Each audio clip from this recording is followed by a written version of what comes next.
Merry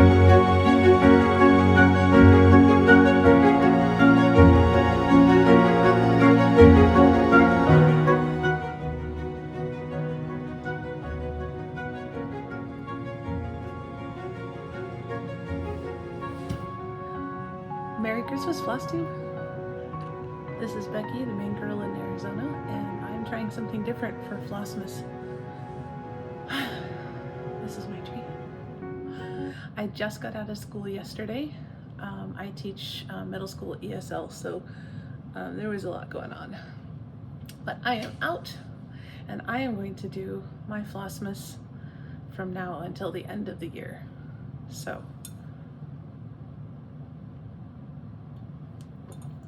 I have several things to show you, of course, as always. So I sat down and I figured out what I wanted to do each Flossmas video. I want to show you one of our favorite holiday treats, favorite holiday tea, different tea every day. Yes, we drink a lot of tea in this house. And some handmade Christmas ornaments that, sorry, I'm going to adjust this because I'm not sure exactly how this should work. Oof, all right, handmade Christmas ornaments and decorations, some music, and some kind of book or poem that is a favorite for me for Christmas. So we might as well start with the tea. I had to save this one.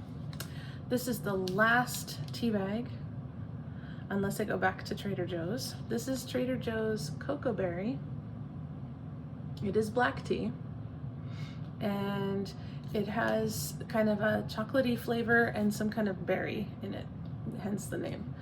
And I wasn't sure how it was going to be.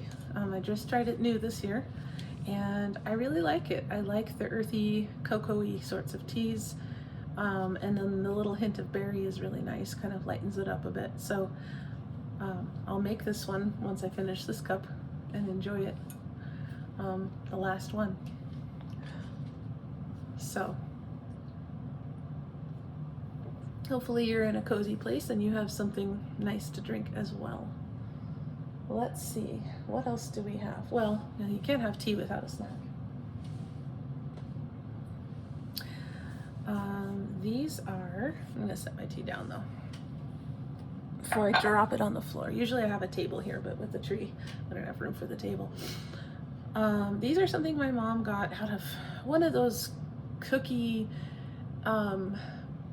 books that's like a magazine that you can get at the grocery store checkout. I don't know if they still do this, but this was back in the 90s. And yes, I'm dating myself. These are little meringue cookies. I'm holding them on the plate. They're egg white and chocolate chips and flavoring, basically, and food coloring. This one has peppermint flavoring and, of course, green food coloring. And this one has cinnamon flavoring and pink food coloring. You have to make sure that it's extract and not cinnamon oil, because I tried it with cinnamon oil and it flattened the egg whites right out. So I will put that recipe down below. I make those every year, both kinds, because every year I have a caroling party, and this is something that's gluten-free, and people can eat that without, trying to change a recipe or make something new and exotic. It's just already gluten-free. It is not, of course, vegan, but it is gluten-free. So that's a Christmas treat. My mom only makes the peppermint ones, but I wanted red and green. I always have to be a little bit extra.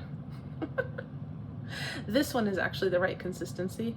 I was trying to beat these slower. I forget why. There was a reason I was beating it slower, and they came out more marshmallowy and chewy. These actually kind of shatter when you bite into them, which I'm not going to do on the camera because it's going to make a mess. All right. Okay, let's see.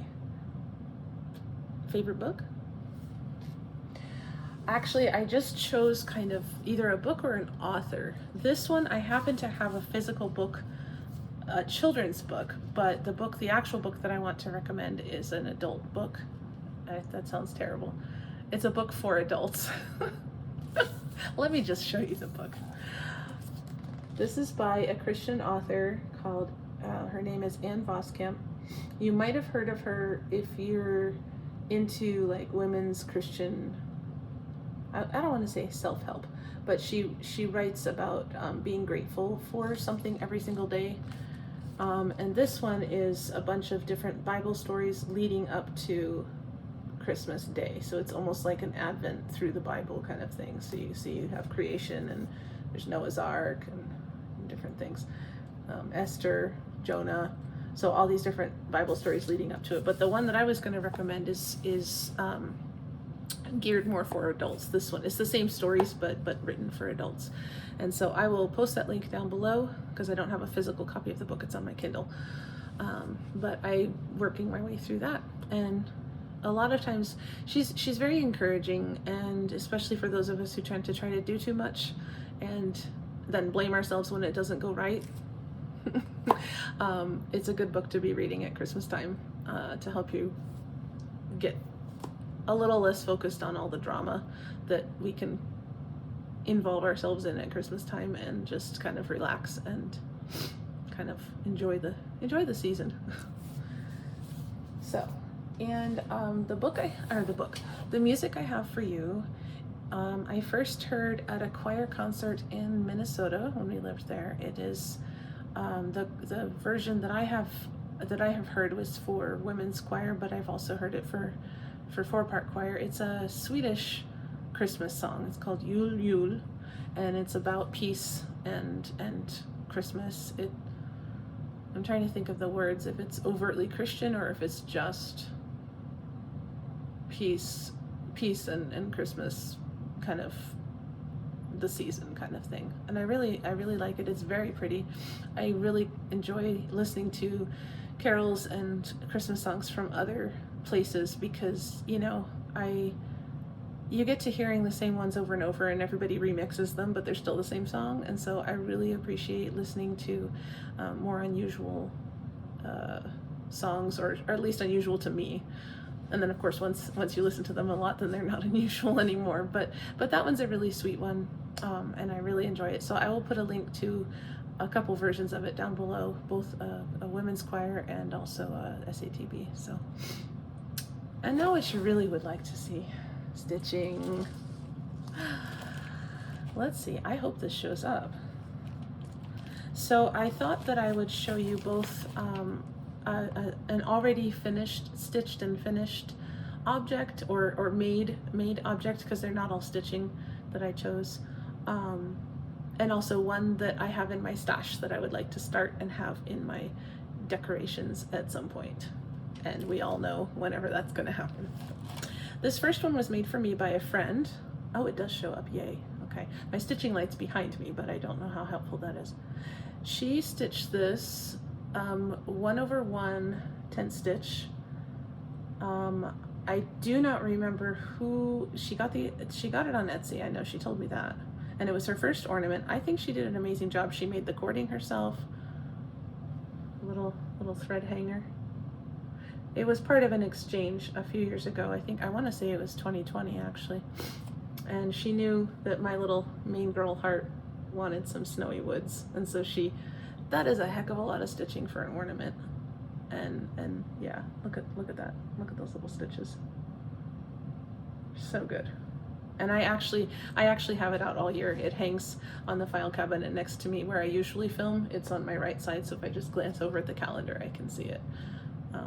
So I always have it out because I always look at it. And last but not least, something I would like to start and finish and have in my Christmas decorations someday. This is Blackberry Lane Designs Winter Snow Owl. Oh, we got a shiny. There we go. It is kitted. So that's one step closer to actually doing it. And this is, I think, very small as well. Let's see. 32 count linen.